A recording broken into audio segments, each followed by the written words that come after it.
in being here down in Vestal in your campaign office, which is very busy, obviously. Yeah, it's I great. see people are coming in and out throughout the entire time today. We want to take a quick question to ask you about the debt ceiling. And as a small business owner, looking at the debt ceiling, how can you help us, the average people? Because I know a lot of people are wondering about that, small businesses all around us here in Vestal and in Binghamton, Right. here on the Parkway. They all want to know, how can our congressman help us? I actually have a common sense experience with dealing with the debt ceiling. I hear our current representative, Richard Hanna, wring his hands and say, "Oh, I can't default on our children's future. We have to vote to raise the debt ceiling."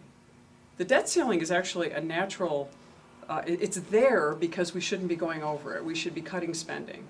And while it's interesting, the last time he voted to raise the debt ceiling, in that same week, he put in a bill and introduced a bill for multi-billions in federal spending.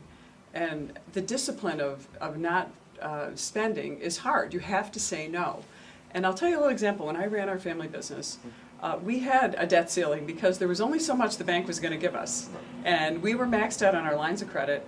I was maxed out on all my personal credit cards in order to pay our paper bills, in order to pay some of our payroll expenses and some of the expenses of just keeping our business up and running.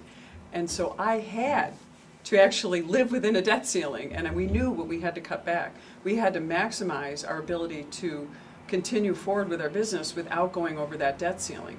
And I had to say no to many things we would have liked to have done. But in the end, we eventually were able to prevail.